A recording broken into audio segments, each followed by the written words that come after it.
In this episode, I host a dialogue between Lama Glenn Mullin and Oded Rahav. Oded shares how he fell in love with the Dead Sea, the power of story, and the arts in communicating important messages, and why he believes water is a sacred medium. Glenn reveals the power of sacred places and how they are formed through a combination of geomantic features and human spiritual activity. Glenn and Oded explore the history of the Dead Sea region, trace 10,000 years of Western mysticism, and discuss how the area may hold the keys to peace in the region. So without further ado, Lama Glenn Mullin and Oded Rahav. Lama Glenn Mullin and Oded Rahav, welcome to the podcast. Thank you. Thank you. Great to be here. Well, I'm so delighted to have you both here. And gosh, what a fascinating subject we have today. And I think, two things that I would like to, topics that I would like to begin with are how the two of you met and how we came to have this conversation. And also, Oded, how it was that you fell in love with the Dead Sea. You had a 2016 swim and something happened to you in that swim that changed, I think, a lot of the direction of what you've been doing. And you founded and are the CEO now of Dead Sea Guardian. So I'm curious if you might start with either of those 2 points, how it was that you came to fall in love with the Dead Sea and then how the two of you met. Okay, so thank you. Great to be here. Thank you, Steve. Thank you, Glenn, for this opportunity. So I fell in love with the sea, with Yam HaMelech, as we call it in Hebrew, the Salt Sea, or in English, the Dead Sea. Like people fall in love. You don't really, you're not really aware of it, and you fall in love. That's why we fall. I swam the sea, 2016. We crossed it. We swam across it, following the understanding that it's vanishing in front of our eyes. We traveled there in 2014. 2014, I swam from Cyprus to Israel. I hold the world record for the longest relay swim, and we did so to raise awareness for the overuse of plastics in the ocean. And when we saw the sea, the Dead Sea, at its situation, we said, how could we amplify its situation? How could we change it? And since we're swimmers, we decided we'll swim across it. And so we did. And while practicing, you had to go every now and then to the sea and feel it. And when you go into the water, it's a different sensation. Every water has its own kind of character, but this sea, this specific one, is different. It's very soothing. It's very calming. It's very humble. And as I swam it, and you saw all these mountains, and you see all these mountains around you, and all the scenery, you say to yourself, what on earth is this place? How on earth can we save this place? And eventually, 2016, we swam across it, and we did a really big event on a magnitude that eventually, the Olympic Committee declared it as the most complicated swim event, or actually sport event, because we live in a complicated neighborhood, and the sea itself is a border between the Palestinians and Jordanian and Israelis. So you cross the border. Not an easy thing to do in this place. So how do you arrange it? And even just this arranging thing, you have to walk the mile. You have to go beyond what is known to you. You have to reach the king of Jordan. You have to do things that are different. And that's thanks to the sea. It forces you to become what you are now. It forces you to think out of the box. And so I went to the sea time and again and time and again. And as I went down there, because it's the lowest place on the planet, I don't know if we mentioned this, as you go down to the sea, you kind of create this conversation. You say, hey, sea, how are you? I'm here. I'm back. We're working to save you, and we will swim across you. And once we do it, everybody will see that you're suffering, and they will all come and help you. And so 2016, we swam across it. And guess what? Nobody rushed in to save it. Like everybody said, wow, look at it. this fascinating place, one of the wonders of this planet, the lowest place on the planet, the healthiest place on the planet, but nobody came in. So I stood there in front of the sea and I said, look, I will save you. No one is coming in, I will save you. So that's kind of the falling in love. We got to know each other. And in 2016, somewhere around that year, I decided, yeah, I have to save it. It took quite a while, and only in 2022, I've established this organization called Dead Sea Guardians. And I'll walk through it later. And what I was looking for is people to fall in love with the sea, people that can relate to what I'm talking about, people that understand the equation, the relationship we have with nature. And fast forward, I've met Glenn, who came to En Gedi, which is a kibbutz nearby the sea, and was following a conversation I had with Chongola earlier. And he talked about the sea with so much love and compassion and understanding that as if I heard myself. I said, wow, he uses the same feelings, the emotions, terminology. He speaks my language. We both speak this language of this relationship. And once Glenn came to Israel, someone from my team gave me a call and said, Glenn is here and Chongola is here and they're in En Gedi at the Dead Sea. You have to come and meet them. So obviously I went. It's a 2.5 hours drive. Immediately I said, hell yeah. And we've met there. The first thing we did is we played backgammon with Glenn.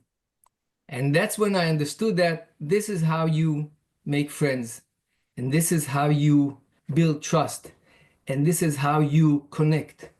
And this is how you understand where we are. You understand the presence, the moment. And I knew that together we can have this story and we can walk this path, because we aim high. It's a moonshot. Saving the sea is not just saving the sea. We live in a challenging region where saving a sea is an opportunity to save this region, the communities, and humanity. And we do it from a soft kind of issue. It's a so-called environmental one, but it's much, much, much more deeper than just an environmental. We are Neanderthals. We look at a cause and we say, it's environmental, but it's much, much, much, much more. That's my story. And I thank you, Glenn, for this opportunity. Well, thank you to Steve for hosting us. Yes, in terms of my own background, as viewers of the Guru Viking Podcast will know, my great passion is tantric, the tantric tradition, Vajrayana tradition. And in this tradition, which I believe from 5,000 or 10,000 years ago, stretched from Egypt across the Middle East, across Persia, down through India, across Tibetan Mongolia, down through China, Korea, and so forth. And in this tradition, the land is something very sacred. We could say earth, water, air, and fire. Earth being the valleys and mountains, and water, the rivers, lakes, and oceans. Air we all breathe, and which brings oxygen to all that lives on the planet, from all the way from plants to insects to humans and elephants. And of course, fire, the way the sun and the stars come to us through the powers of the night.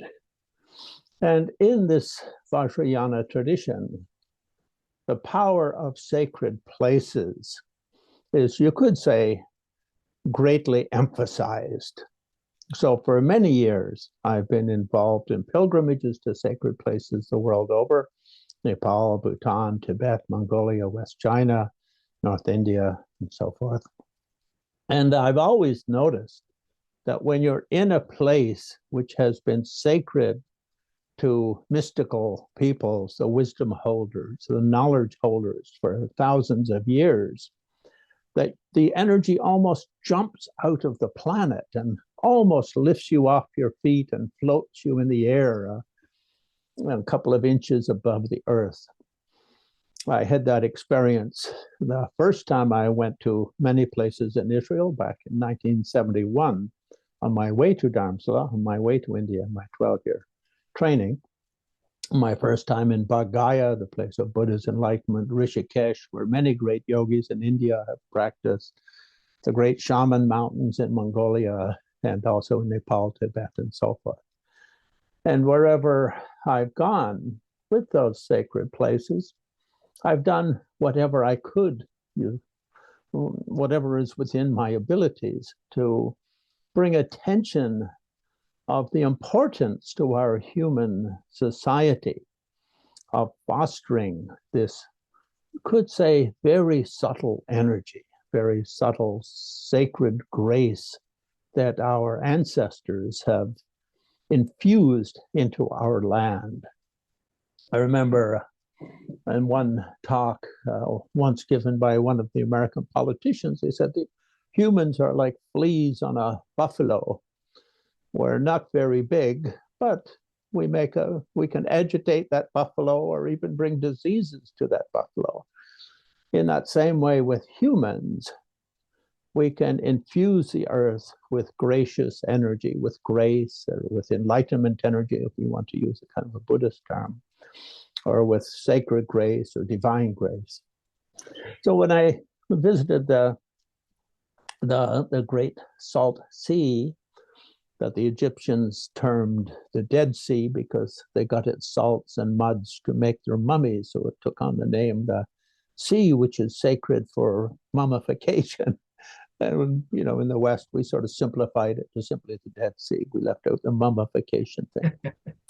And when I first went there, I was deeply impressed by its spiritual energy. Now, you know, of course, it's sacred to Jewish people because they've been there for about 4,000 years or something. It's sacred to Christians because we've been, the Christian tradition is there for over 2,000 years. But even long before that, it was sacred to the Egyptians, the great mystics of Egypt. Throughout that time, sacred to the Muslims from the time of Islam in the 7th century and so forth. And so it really goes back to very, very ancient times. Much like the sacred places in Nepal or India, they'll say, oh yes, Buddha Dipankara was here 11,000 years ago. That sort of statement will be made, and you'll feel this kind of amazing energy of the place.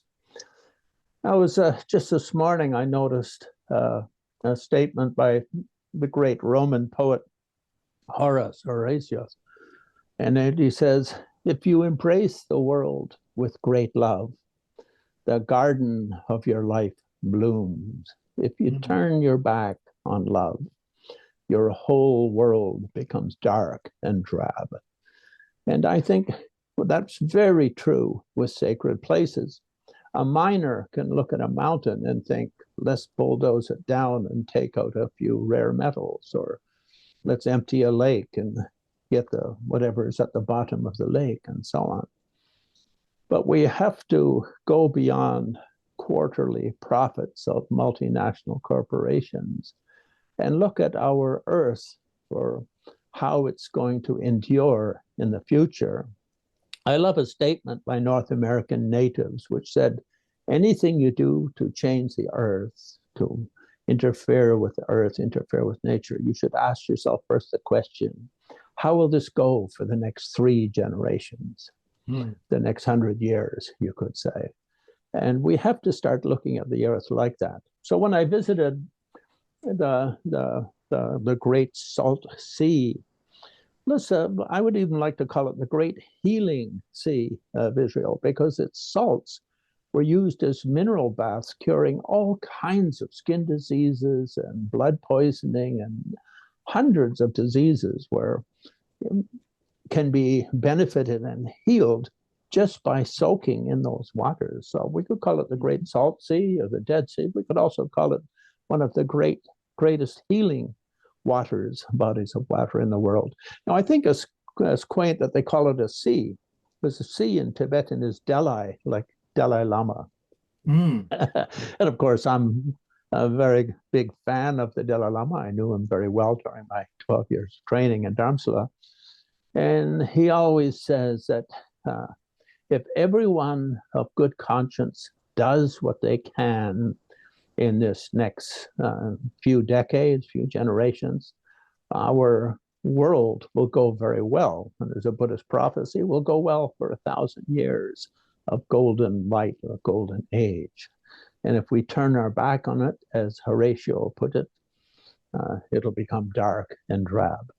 So when I came to Israel and went to the sea, Changwa La, my translator and wonderful, wonderful friend in Korea, who had been there before with some of our mutual students of our Maitreya Sangha, our sort of Buddhist meditation group, had mentioned Oded to me and the project on the Dead Sea. And then when I arrived, I said, oh, yes, that would be wonderful if we could go down and meet him and see what we can do in any way to help, because it is one of the great sacred places of the world.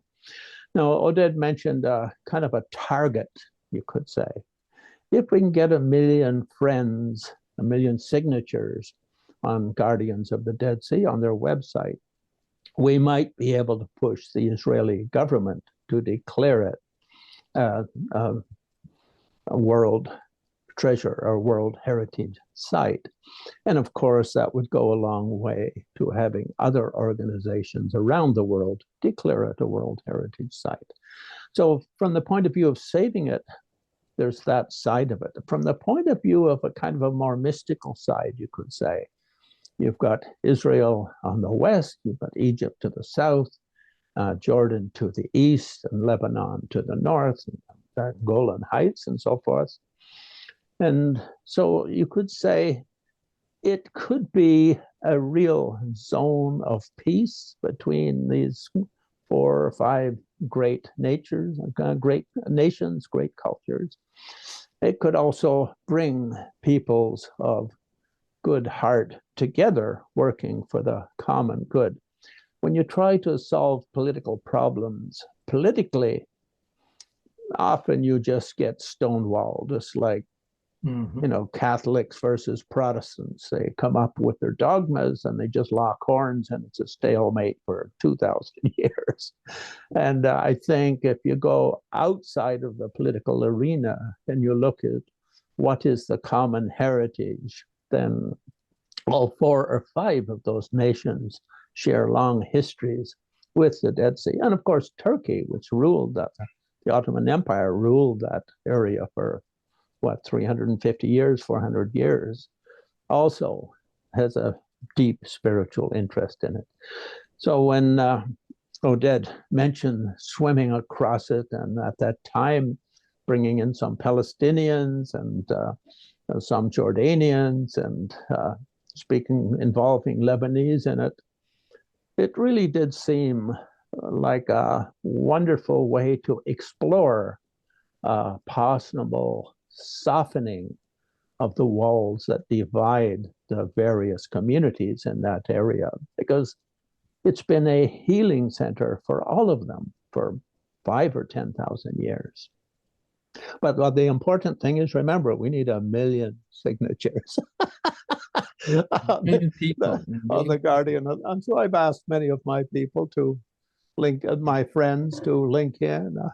An 18-year-old girl in Mongolia who's a daughter of friends. I said, oh, you're the president of your class on the computer school. You have to get all 30 people in your class to sign on. It doesn't cost anything, and it just gives some moral support and potentially can bring some, let's say, bartering power to the table of having the Great Salt Sea or the Great Healing Sea transformed into a World Heritage Site.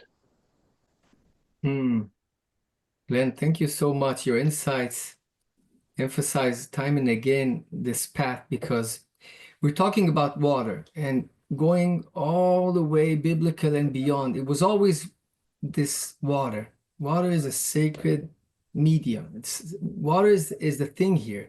When you talk about water here, It comes with a lot of burden. People are thirsty here. You need to share water. When you share water, it's a whole kind of a thing. So as if I'm going back to the biblical era and bringing it back and say, here, have my water, I'll have yours, we'll share it. And together, this word together should be somewhere here. And unfortunately, or, you know, without the unfortunately, I think that the more people we bring to the conversation, the more stories we hear, the more successes we hear, the more people that are involved, they have skin in the game, they want to see a change here because this place deserves some peace and quiet. It deserves some peace and quiet. All these people around deserve some peace and quiet. And it's doable today. It's doable. It's just a matter of seeing things and having some knowledge about this place. The vast majority know nothing about this place. You know, they heard about it, they come, they go, but the story, you can stay there a whole month and you won't hear one, you know, percentage of the stories. Everyone was here. The Phoenician, the Roman, why King Solomon? There was a reason they were here.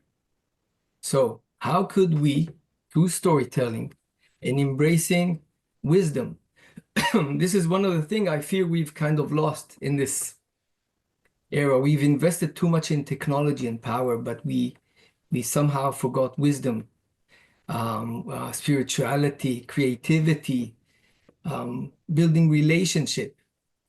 Now, I know a place where we can rebuild it. I know the right place. Come to the Dead Sea. We'll have good coffee. We have good conversation. We hear stories from way, way back. Stories haven't changed much. And we'll all kind of relax. We need somehow to relax. And I think that because of this sublime place and the nature and all the attributes, Glenn said, you know, about the oxygen, the air, highest, you know, amount of oxygen is in the Dead Sea because it's the lowest place on the planet. That's the highest amount of oxygen as opposed to the Himalaya, okay? And lowest percentage of solar radiation. Why? Because it's very low, so it's filtered. And the highest percentage of mineral in the mud, at sea, in the air, and this peace and quiet. So it's a perfect place to heal. It is a healing place, and humanity needs healing. So in the process of healing the sea, we will heal ourselves and vice versa. We'll work it out, but we need to do it now. We need to do it now because the sea is vanishing in front of our eyes. The sea level has dropped 40 meters in height in 30 years, 30 or 35 years. And so we don't have time. And yes, as Glenn said, we need friends. We need millions. We don't have to stop at 1 million. We can go beyond it. We need people to love this place. And once you show love, like you mentioned, when you love this planet, when you love this place, it will show you more love. And when we look at the Dead Sea today, we look at the problems threatening it. We can really put them down to 3 or 4 main issues. One is the Jordan River flowing into the Dead Sea is one of its big sources, probably its main source. There's also underground springs coming into it, but the Jordan River is one of the main ones. And you could say over draining or siphoning off of waters from the Jordan River has no international management. And because of that, anyone can take what they want of it just when it passes through their territory. And so certainly Lebanon, Jordan have a big issue with that, and Israel. And it's not that what is taken is always what is needed. In other words, when it's free, you take as much as you like, whether it's needed or not. If you buy it, you'll always be more, you could say, discriminating in how much you you take from the pot. So that issue can be quite easily solved through a kind of a water management commission, you could say, between the concerned parties. Now, the Jordan River is very important to all these ancient civilizations. I mean, Christ was baptized by John the Baptist just a short distance from where the Jordan River pours into the sea. And of course, Christ is 40 days in the desert, or basically above the Dead Sea. And meant the essence, the early Christian and Jewish mystics, all on the cliffs of the Dead Sea. It's a very, very powerful meditation place. And when I first went there, 1971, as I mentioned, on my way to India, my Jewish wife and I actually stayed in one of the caves above the Dead Sea, which overlooks the sea. And we just basically came with, because there were no hotels of any size at that time down along the Dead Sea because of the way things had gone during the occupations and the early 1900s and so on. But just being on those ledges, hundreds of feet above the Dead Sea, looking down from the cliffs over the waters with sunrises, and just an energy was very, very amazing. And at that time, Jordan was quite far away, because when you take 40 meters off of a height of a water between two countries, basically you take a mile or more on the shoreline of both sides, or a half a mile on both sides. And so I was very, you could say, deeply concerned with the difference in the water levels. But the river management could easily go a long way towards solving that issue. The other issue is mining, not for the salts, but for some rare minerals. And again, it would probably be possible to use technology to either make that more efficient, or, as we do in some places, you just don't do it because it's a World Heritage site. Like, you don't knock down World Heritage buildings in London and put up a modern block apartment, thanks to your King Charles, by the way, when he was Prince Charlie, protecting heritage sites. And the other side, things like evaporation, you can't do much about. I suppose you could look at other ways of refurbishing the waters, but that's another issue. Indeed. And one more thing that we're pushing forward is treating water. Okay, so in both in the Palestinian territories and in Jordan, they do not treat their water, whereas in Israel they do. It's a matter of, knowledgement and technology, and understanding that if you treat your water, then you can bring it back to nature in a very good quality. And this is what we do here. So my vision is, that there will be more companies not from Israel, from all over the world, that will be incentivized to work here and to build these projects and to create jobs, which this place needs, especially in Jordan. And then we will treat water for the first time ever. Once you treat water, and here it's common practice here in Israel. That's the thing. Once you bring hope to this place, we shall prevail. That is key. I think one issue, is the international community is kind of recalcitrant to do things until political problems are solved in the area. And I think that's really going at it the wrong way, because a lot of the political problems in the area actually come from other sides of things.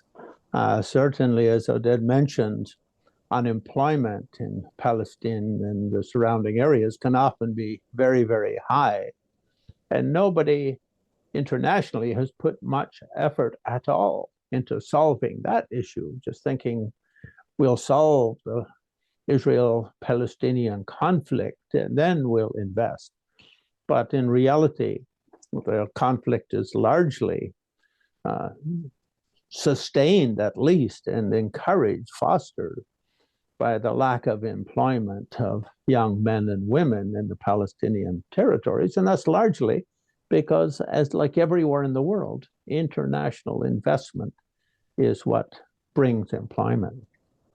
But back to the Dead Sea, I think from my side, it's one of the sacred healing places of the world. And I've led pilgrimages for 40 years to Tibet, Bhutan, West China, India, Nepal, Mongolia, and I've seen the power that sacred places have to bring sort of an inner peace to people, a sense of meaning to their life, a sense of joy, and let's use a high-powered term, transcendence, to make people become, to encourage people to become better human beings, as the Dalai Lama often puts it.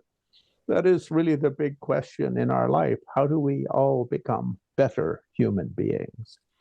And I think power places or the sacred places or the energy centers, whatever term one likes, plays an important role in that. They've inspired our ancestors for thousands of generations and will continue to do so, hopefully, for long into the future. And the Great Salt Sea, or the Great Healing Sea of, we can say, Israel, Jordan, those are the two main countries in which its border passes, but also sacred to Egypt, to Syria, to Iraq, to Turkey, and to all Palestinians. I think bringing that sacred place back to vibrance and having those cultures represented there is one of the solutions I would think is well worth exploring to solving, let's say, community conflicts in the area. Yes, I fully agree and embrace it. People ask me, how would you bring 1 million people to love the sea? I said, I will bring one, and this one will bring another one, and then we will be two, and each and every one of them will bring 4. And hopefully the 4 have, more friends and so on. And then we'll do a quantum leap and we'll have thousands, and lo and behold, we'll have more than 1 million, because people could fall in love easily. And this is an opportunity to fall in love in this place and also understand the complexity of this place. And once you understand the complexity and the magic this place holds, you will want to be part of the legacy of making this place a better place, because it will influence you immediately. Glenn said about the prophecy. All prophecies were here in the Judea desert, near the sea. Why is that so? What happened there that allowed such magic to be? So this is the thing. I invite people to come here to educate, to be educated, to explore, to expose themselves, to experience a different kind of place that, by the way, really resembles the moon or, space. Harsh conditions, extremely hot in summer. You float in the water completely. All kinds of weird things you have here. And the other weird thing is everybody comes here and put mud on themselves, and that creates a lot of humor, and people laugh, and humor is good for your health. And everybody laughs when they're full of mud and becoming all kind of black, and it creates by itself a different atmosphere. And this is my vision. People will come here, will practice. Hopefully we could create more places for people to practice. Now it became very popular to come to the Dead Sea and have retreats, like 3, 4, 5 days in a tent by the sea, trillions of stars above, just experience this kind of thing called being. And then you understand, you become humble. All of a sudden you understand, wow, so I'm this tiny little thing here that doing so much noise, and all this grace and all this thing around me. You feel it here. You actually sense it here. You live through it here. And this we need to save. This is a simple thing.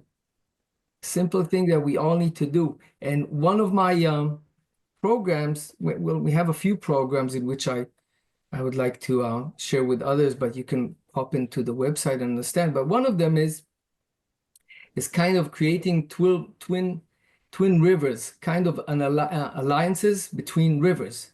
So just imagine that the Jordan River signs some kind of a treaty with the Ganga, or with the Yangtze, or with the Nile, or with the Colorado, and so on and so forth. The rivers, not us. No, with the St. Lawrence in Canada. Let's start with that. That's easy. And so just imagine, they sign a treaty. They say, I know about you. And he says, I know about you. And how can we work things together? And people will come to hear their story, because they have that ancient story. They have been here for quite some time. And so through stories, people will understand where we live in. And so they want to fix it. We did not inherit, Mother Earth from our ancestors. We borrowed it from our grandchildren. And so how do we have this conversation with our grandchildren? And we promise them, we sign a treaty in which we promise them that we will save it. There's a covenant of salt. There's a term, covenant of salt. It's in the Torah, in the Bible. Covenant of salt means that when you, through salt, you forever and ever promise something to someone, and it's forever. Because like salt, it never goes away. It never rots. It preserves. So when you promise something to someone, that's it. It's forever. That's salt. Like you preserve your pickles, right? Or like you that's salt. So the covenants of salt, this is the thing we want to do with other rivers. Yeah. And in terms of the future of the Dead Sea, I mean, one of the problems in a capitalist society is short-term profits for long-term harm. And basically, solutions to problems often come with looking at how to capitalize a long-term profit. In other words, how to make it seem attractive to investors, and investors are the ones who put politicians in power. It's the money corporations and money people who sponsor democratic elections. So I think because it's the so-called Dead Sea, the Great Salt Lake Sea has served as a healing center for many thousands of years for peoples from 20 countries in that area. That is one avenue which should be explored and could be explored quite successfully. Now, I'm looking at my phone. I held it and I said, Poems by the Dead Sea. I thought it might be interesting to look. I'm sure we could find many ancient ones from the Essens, the mystics who lived on the Dead Sea, and others, but here's a modern one. Sea of salt upon the lake. Rise up from ashes now. Wounds will heal in timelessness. Let go of when or how. Dear Dead Sea, come to the sky. Release your days of old, and bliss-charged love shall carry you beyond the starlit gold. Evaporate your cares away. Send your ashes gone. Rise up, your royal phoenix now. Move inward and move on. As a poem by someone called Pamela Storch, whom I don't know, but I thought I'll just look up poems by the Dead Sea. Fantastic. Yeah, please share. Fantastic. I wasn't aware. Kind of a cute one, and I'm sure there's many hundreds more if one looks at them. The Dead Sea at dinner. The candle's flare holds us in orbit around the dark mahogany table, where at a lull in history, suddenly the conversation dies. Peacetime, grandma's napkins glow. People having a dinner in a campsite beside the Dead Sea. As I say, when I was there for the first time in 1971, there were no hotels in reachable area. And later, the area where I was working actually became in the Begun deal with Egypt, I think it was returned to, given to Egypt. But that part of the Dead Sea still belongs to Egypt.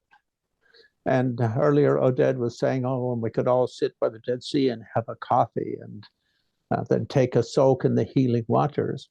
Ethiopia, just to the south, is the first inventors of coffee. So we can invite Ethiopian coffee enthusiasts. We should do let that. them all. Yeah. Definitely. Definitely. I think, poems and basically arts as a whole is a very interesting and important way to bring people to the table. So actually two of our activities is to create some sort of arts around the sea, paintings and music and all and photography, and people that will come and embrace this place, that have this kind of visions and could then portray and amplify all this, what they envisioned. So art is a very interesting way to convey a message. Oh, what sight to see the Dead Sea, so clear and glimmering in the sun. You will float on this dense space of water on your tummy or on your back. You will float on a sea of minerals packed with salts and black mud, which you can paint on your body to purify your mind in space and time. And when you are done with dipping in the sea, a shower with fresh water will soothe you, trickling the salts from your fragile body to give your face a new smile, floating on the Dead Sea. You should do it at least once in this lifetime. There you have it. I think everyone who goes to the Dead Sea falls in love with the Dead Sea, because you really do feel 10,000 years of Western mysticism coming from Egypt, from ancient Persia, and from all three Semitic traditions, the Jewish, the Muslim, and the Christian Muslim. And almost everyone who goes there wants to write a poem or sing a song or do a painting. So I think, I would like to say to anyone who tunes into this podcast, please consider going to the deadseaguardians.org website. And it's basically run by 4 or 5 wonderful, dedicated people, environmentalists, you could say, but let's call them para-environmentalists, beyond environmentalists. Let's call them peaceniks, except para-peaceniks. Let's call them water enthusiasts, except para-water enthusiasts. People who care and people who dare.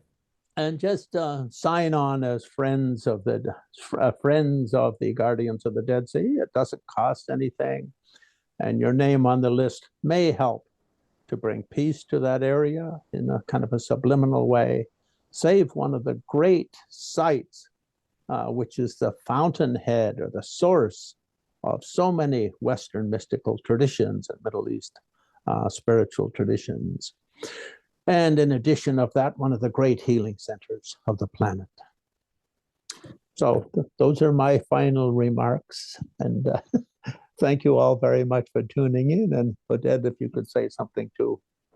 Yeah, I would just add that anyone who will join us will be more than welcome. We're looking for people that can come from all, disciplines, whether it's research, whether it's, people from the academia, people from environmentalists, people from, that understand the business, people that just want to understand faith, how on earth all this became to this such a sacred place. All of these people can add so much because curiosity is key. First, you are curious, and then you fall in love, and then you become part, and you want to leave some kind of a legacy here after you. So please join us, and you'll be more than welcome and blessed. Thank you, Glenn, for everything you did here from. And thank you, Steve, for hosting us on your podcast. The Guru Viking sails into the Dead Sea. So we actually built a raft, and we were supposed to put it in the sea.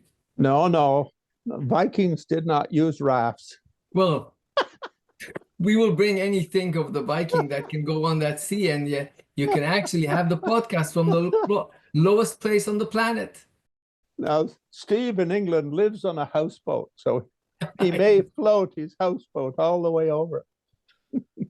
It'll take a while, but you never know. I might turn up. You have to be careful where you invite me, Oded.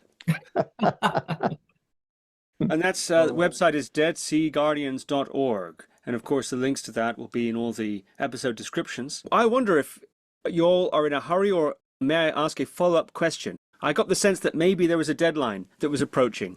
So we've sort of closed the episode there, and we can leave it at that if you've got to rush on. There is no deadline, but I thought if it gets too long, nobody will watch it. I agree. Okay. But we can certainly do something else, and you can use it for a follow-up. Yes, perhaps then a separate episode would be interesting. The follow-up question was about sacred places like the Dead Sea and how it becomes imbued with this sort of quality you've both been talking about. Of course, there's the geographical aspect of it. It has geographical features, geomantic features, and then there's the imbuing that you both spoke to of thousands of years of history and certain activities that have taken place. So perhaps that might be an interesting topic to discuss in a sequel. That was the sort of general orientation of my follow-up question. Yeah, I think certainly every sacred place has some kind of natural geomantic energies to it, you could say. In England, where you live, Steve, they talk about the ley lines and where the ley lines cross. And places, sacred places like Stonehenge and so forth, are often built around those ley lines. Similarly, in India, the places chosen for meditation would very often be chosen in a kind of geomantic way, you could say. In China, they refer to it as feng shui.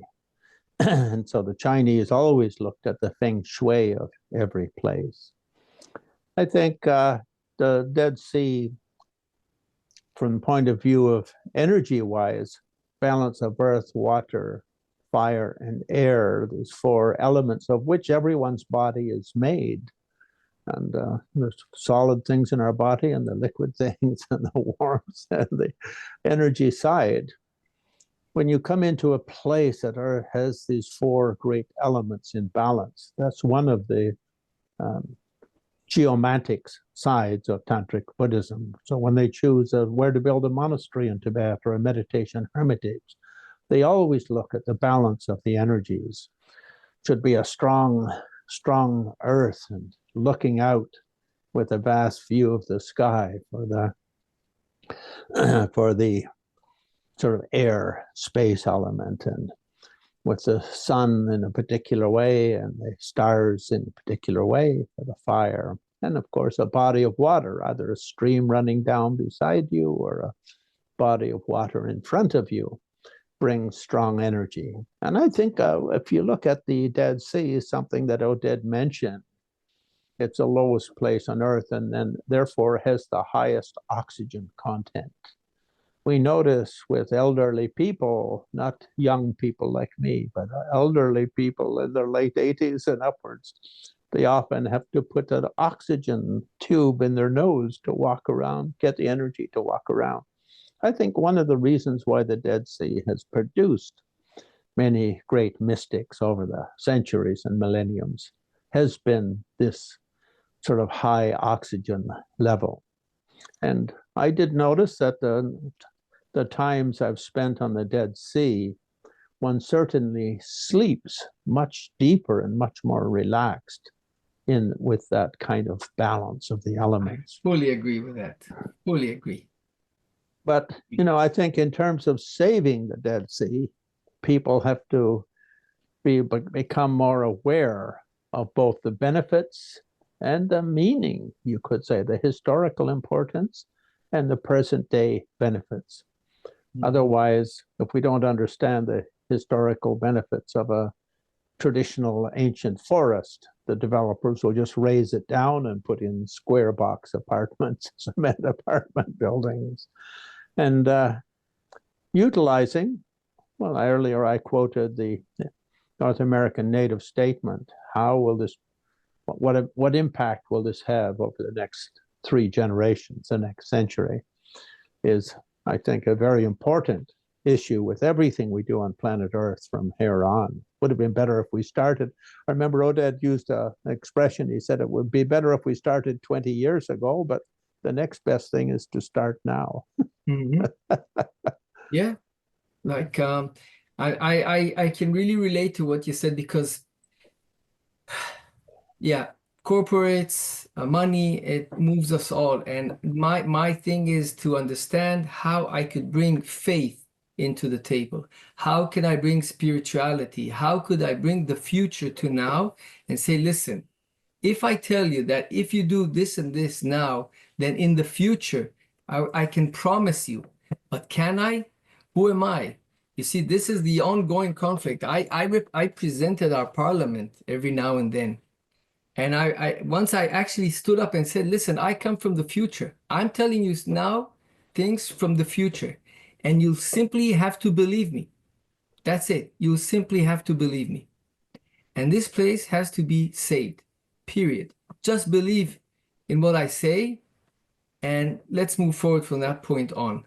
But, you know, they can always see me as a lunatic, and maybe I had too much oxygen that morning. But it is true. We've seen it. Yesterday they said there was an article about the Caspian Sea. Same here. Now the Aral Sea is vanishing. The Caspian Sea is vanishing. The Euphrates is vanishing. I mean, it's not good. Now we can fix it. We can. And if we can, therefore we should. It's just a matter of paying attention and saying time and again what you said, Glenn. I need to quote it somehow. I'd appreciate if you could send me. How could we promise 3 generations from now that we will not fail? And 3 generations from now, if we won't fail, I trust the other ones to take it from there. But Well, this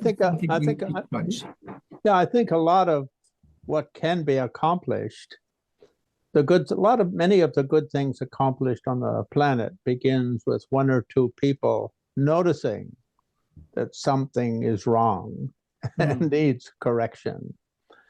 And when they notice it's wrong and it needs correction, then they have to speak about it a little bit and bring other people to the attention of that reality or that fact. Now, the word dharma, which we often translate as religion, really means truth or fact in the Indian tradition. And then, of course, and then as you said earlier, then 3 or 4 people will know, and if each of them brings 1 or 2, it becomes an organic movement. Then it has to move into a kind of a structure where you can approach the people who you could say run the secular powers of democratic countries, where they can see the logic of the benefit without losing money. Now, obviously, every time you change from one economic structure to another economic structure, someone's going to lose. When you change from buggies to cars, the buggy makers obviously lost out, and the maker of the horse whips lost out, and the makers of other vehicles of transport stepped in. So it's the same with the healing sea or the Great Salt Sea or the Dead Sea, that I think there has to be some suggestion, some economic vision for what would replace, say, mining of the minerals as a longer-term profit-making, or let's just say economically sensible approach to the lake. Obviously, mining is usually quick profits for devastating impact on the environment. Now, of course, it also has benefits in other ways. We drive cars which come from the metals which were mined, which destroyed mountains and polluted rivers and the such. And some of that will have to happen. But I think beyond the enthusiasm for saving these great bodies of water has to come a kind of a economic logic, you could say, for why this is a wise thing to do and how people who live by investment, how they will see that being beneficial to their portfolios. And it's unfortunate that in the world often we have to do that, but you have to look at things from that side. But in today's capitalist society, I don't think there's any way to succeed without a economic vision, you could say, or at least some sort of avenue of exploration. You're absolutely right. And I'm happy to say that on our team, there are people that look through that lenses. I'm considered the dreamer, the 400,000 feet above sea level or below. And on my team, there are people that always look through that lenses of economics and the win-win and how would they move the miners, and in return will create benefit for them, for their shares, for all these, economics that are involved in it, obviously. And it's a transition phase that we will have to go through. But yes, they are looking for other solutions like building, data centers and taking the same amount of energy, the same amount of people, the same amount of money, moving it to the new era. As I spoke previously with Steve, we have to move to the new era. Mining belongs to an old era, and we should move to the new one. We're stuck in a story in between, but we will move to the new one. We have everything that we need already exists here, everything. Now it's just a matter of, allocating it. Yeah. And in terms of Steve, of sacred places, I think it's a very interesting, I can also bring interesting people to the table, because I don't know, Glenn, if you went there near Qasr el-Yahud, there's these places where they've dug into the mountain. It dates 2,000 years back. It's like year 2000, they started building these places, kind of monasteries, into the riverbanks. It's just at the baptizing site. You go there, and as if you were taken like into a Harry Potter movie or something that blows your mind. And it hasn't changed for 2,000 years because of the conditions. It's extremely dry. Nothing has changed. Nothing. Yeah, many sacred, you could say, meditation sites, rather than live in tents or build buildings, would often find a natural sort of concave indentation in the mountain or the cliff and just sort of deepen it a little bit and eventually take it inside and make a living space for that. If we look in American Southwest with the Pueblo tribes, there's whole valleys in the deserts there where a mountainside will have 2 or 3 dozen, you could say, little dwellings just cut into the sheer rock.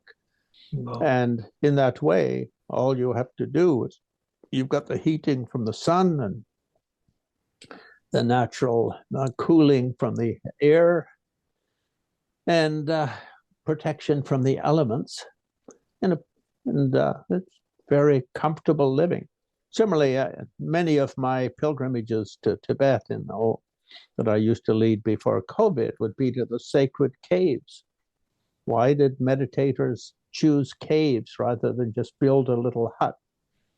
And it's because a cave has a certain kind of strength to it, and you could say solidity and complete quiet. Now, all of the great caves there, when you step out of them, they have a little sort of almost like threshold outside where you can sit in the sun and look out over the valley or look out over the waters. At Drakyerpa, there's about 200 or 300 meditation caves like that, where the 7th Dalai Lama, for instance, did his 3-year retreat in one, and many of the early Dalai Lamas did 1 month, 3 months retreats there. And throughout history, those several hundred caves were always filled.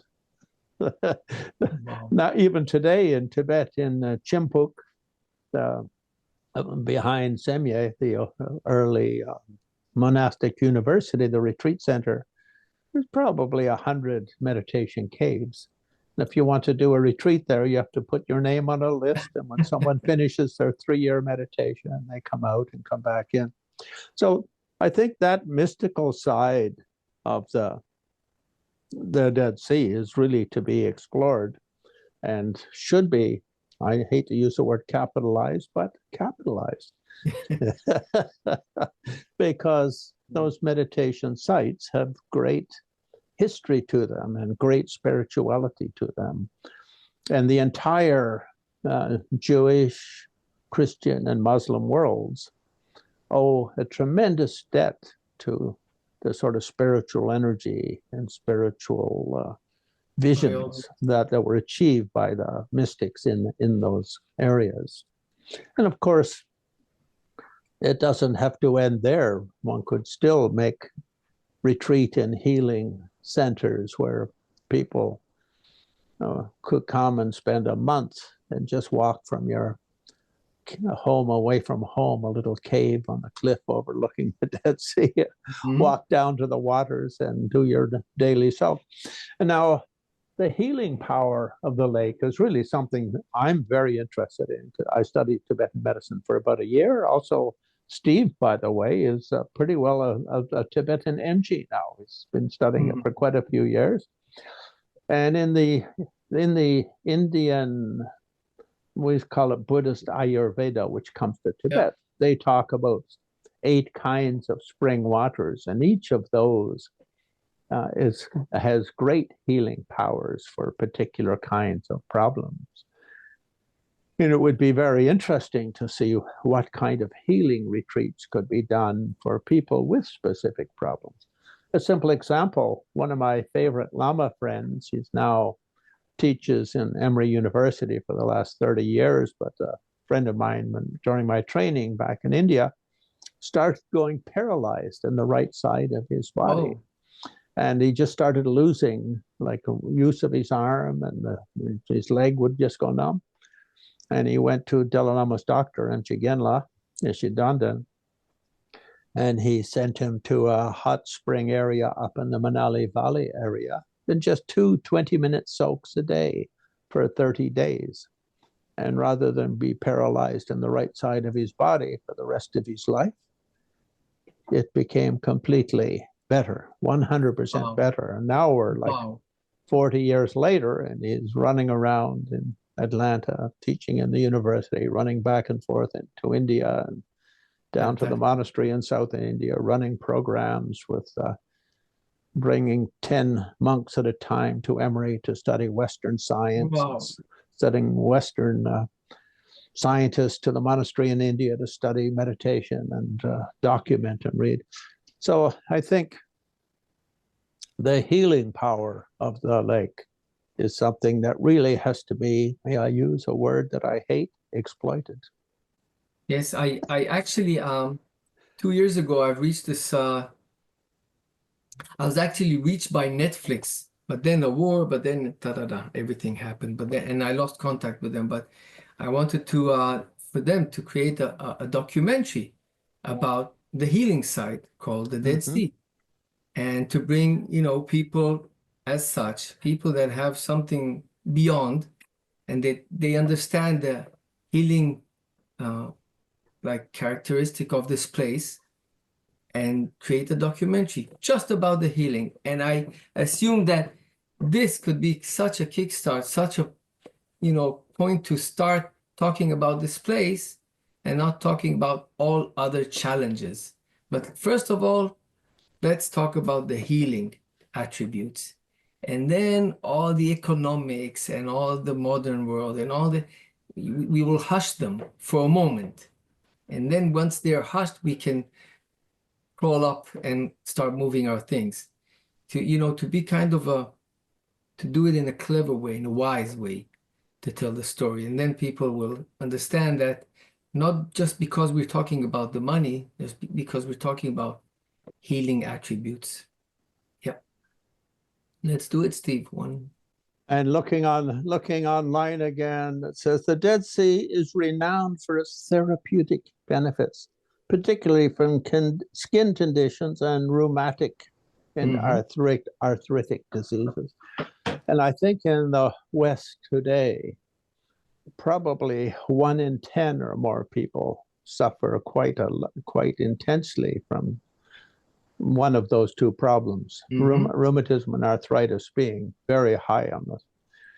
So they should all just be given a free government trip to the Dead Sea to soak twice a day and save us all medical insurance by them going the rest of their life to the doctor on someone else's dime. And that's a business opportunity. There you have a business opportunity. You're talking about all these giants. That's where the business will come. Simple.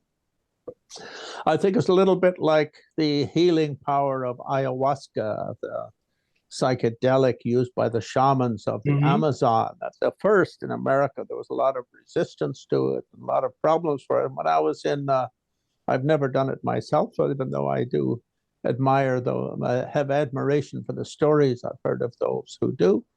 But when I was in Atlanta and I got on the Delta flight from somewhere, maybe 10 years ago, there was a story about how Delta had opened a series of flights to Peru from New York, just for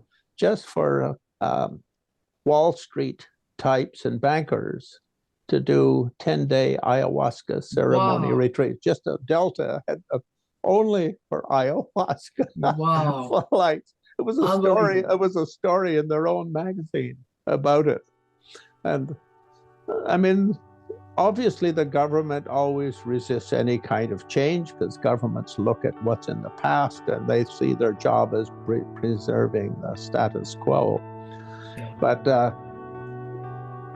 certainly the healing powers of the Great Salt Sea of the Middle East, or of the Great Healing Sea, should be explored and developed as one way of intensifying awareness of its importance. Indeed.